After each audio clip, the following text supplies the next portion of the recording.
Well, it won't be long before runners are lacing up for the big race. The Cellcom Green Bay Marathon events are this weekend. Allison's over at Lambeau Field Atrium this morning. Good morning, Allison. Hey, good morning. We're at the Lambeau Field Atrium this morning because this is the site of the Prevea Health and Fitness Expo going on tonight and tomorrow. You might be able to hear in the background people setting up a lot of different booths and things like that. We're with Prevea this morning with Heidi Gitcho. Good morning. Good morning.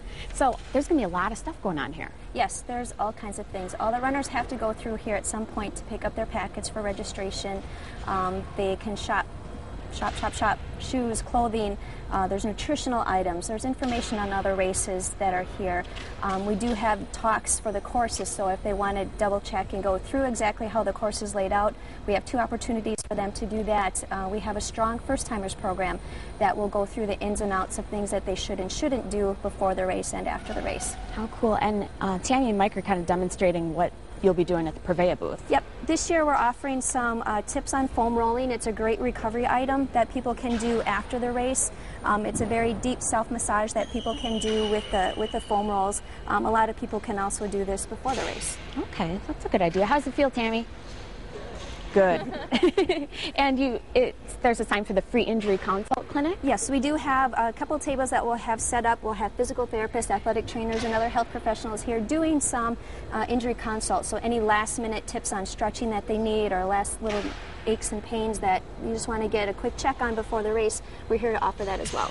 How cool. Now let's take a look at this thing on my arm. This is a popular thing, right? Yes, this is a very popular item that we've had the past few years, and it's called the PACE tattoo. And what this is, this one is demonstrating if you want to run a 3.5-hour marathon, where you should be at each mile. Okay, so it's a temporary tattoo. Temporary tattoo, yes. So I can run and look down at this during the race. Yep.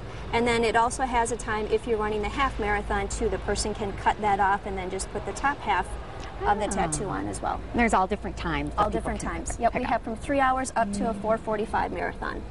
How cool. And just real quick, explain to me, I was doing this before, explain to me what these are. These are mini bands, and they're great for some lower extremity strengthening and some balance work. So a lot of times runners tend to be very weak in their hips and in their glute muscles, and so we can take them through a variety of exercises to work through that to help assist them when they're running. How cool. Thank you so much. So it's a great place to visit even if you aren't doing the marathon or the mini marathon tomorrow. I just came last year because I was interested in getting into running. So it's a great place to meet other runners and find out about events and different stuff you might need if you're going to get into running. And we've been wondering about the weather for Sunday morning, what that's going to be like. So let's toss it over to Doug Higgins, who's going to tell us more about that. Good morning, Doug. Good morning, Allison. Boy, it's a good thing the race isn't today because it is windy out there. Not going to be the case for Saturday or Sunday. Specifically, I want to focus on Sunday's race, the Cellcom Marathon. At the start of the marathon, these are the conditions I'm expecting. Winds only about 5 miles per hour, and they're going to be out of the southeast.